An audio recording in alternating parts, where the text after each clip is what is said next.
Assalamualaikum warahmatullahi wabarakatuh.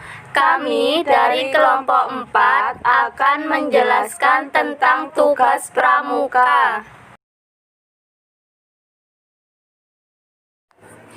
Pelaksanaan pendidikan kepramukaan.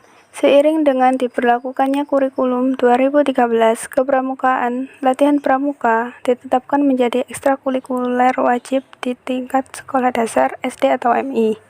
Sebagai ekstrakurikuler wajib, kepramukaan harus diikuti oleh seluruh peserta didik dalam sekolah tersebut. Karenanya, pelaksanaan kepramukaan sebagai ekstrakurikuler wajib dalam kurikulum 2013 diorganisasikan dalam model-model tertentu.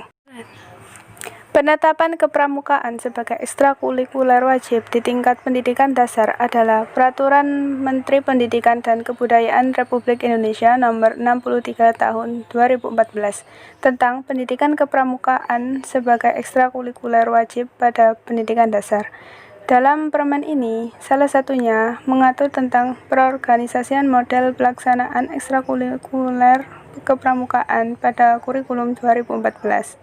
Adapun ekstrakurikuler wajib kepramukaan dilaksanakan dengan menggunakan 3 model, yaitu model blok, model aktualisasi, dan model reguler. Masing-masing model pelaksanaan kepramukaan tersebut dapat dijelaskan sebagai berikut. Yang pertama, model blok. Model blok adalah pola kegiatan ekstrakurikuler wajib pendidikan kepramukaan yang diselenggarakan setahun sekali, yakni pada awal tahun ajaran baru, bersifat wajib setahun sekali, berlaku bagi seluruh peserta didik, terjadwal, dan diberikan penilaian umum.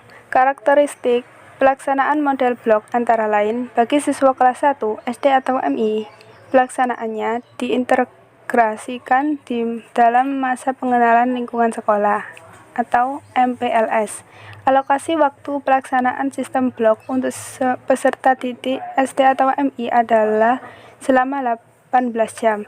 Sebagai penanggung jawab kegiatan model blok adalah Kepala Sekolah selaku Ketua Majelis Pembimbing Gugus Depan (Mabigus). Sedangkan pembina kegiatan adalah guru kelas atau guru mata pelajaran selaku pembina pramuka dan pembina pramuka serta dapat dibantu oleh pembantu pembina. Yang kedua, model aktualisasi.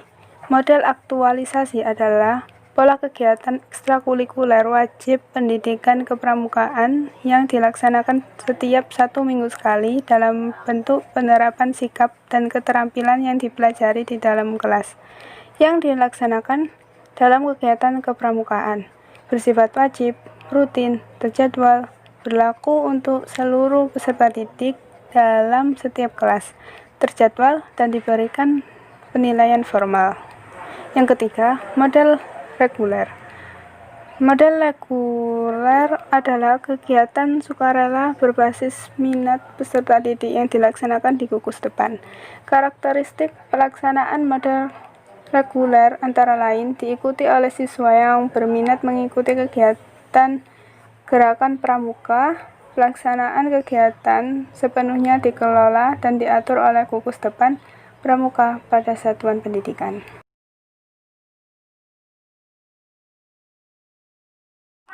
Tugas pokok gerakan pramuka adalah 1. Menyelenggarakan pendidikan kepramukaan bagi anak dan pemuda Indonesia menuju ke tujuan gerakan pramuka, sehingga dapat membentuk tenaga kader pembangunan yang berjiwa Pancasila dan sanggup serta mampu menyelenggarakan pembangunan masyarakat, bangsa, dan negara. Yang kedua adalah dalam melaksanakan pendidikan kepramukaan tersebut, gerakan pramuka selalu memperhatikan keadaan, kemampuan, kebutuhan, dan minat peserta didiknya. Yang ketiga adalah dalam melaksanakan kegiatannya, gerakan pramuka menggunakan prinsip dasar dan metode kepramukaan, sistem among, dan berbagai metode penyajian lainnya. Para pramuka mendapat pembinaan dalam suatu gerak sesuai dengan usia dan bidang kegiatannya, dengan mengikuti ketentuan pada syarat kecakapan umum, syarat kecakapan khusus, dan syarat pramuka Garuda. Yang keempat adalah gerakan pramuka berkewajiban melaksanakan Eka Prasetya Pancakarsa. Karena kepramukaan bersifat nasional, maka gerak dan kegiatan gerakan pramuka disesuaikan dengan kepentingan nasional. Kepentingan nasional bangsa Indonesia ini tercantum dalam garis besar haluan negara, yang merupakan ketetapan MPR. Gerakan pramuka dalam ikut membantu pelaksanaan GBHN tersebut selalu mengikuti kebijakan pemerintah dan segala peraturan perundang-undangan. Yang terakhir, yaitu gerakan pramuka hidup dan bergerak di tengah masyarakat dan berusaha membentuk tenaga kader pembangunan yang berguna bagi masyarakat. Karenanya, gerakan pramuka harus memperhatikan pula keadaan, kemampuan, adat, dan harapan masyarakat, termasuk orang tua pramuka. Sehingga gerakan pramuka, terutama pada satuan-satuannya, dapat menyiapkan tenaga pramuka sesuai dengan apa yang diharapkan orang tua pramuka dan masyarakat setempat.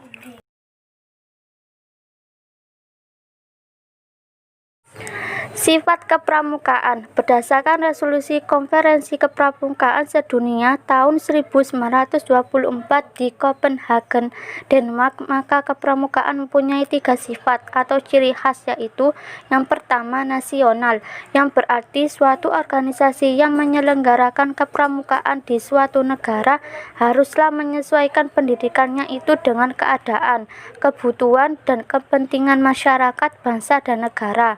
Yang kedua, internasional, yang berarti bahwa organisasi kepramukaan di negara manapun di dunia ini harus membina dan mengembangkan rasa persaudaraan dan persahabatan antara sesama pramuka dan sesama manusia tanpa membedakan kepercayaan atau agama, golongan, tingkat, suku, dan bangsa. Yang ketiga, universal, yang berarti bahwa kepramukaan dapat dipergunakan di mana saja untuk mendidik anak-anak dari bangsa apa saja yang dalam pelaksanaan pendidikannya selalu menggunakan prinsip dasar dan metode kepramukaan. Sekian dari kami. Wassalamualaikum warahmatullahi wabarakatuh.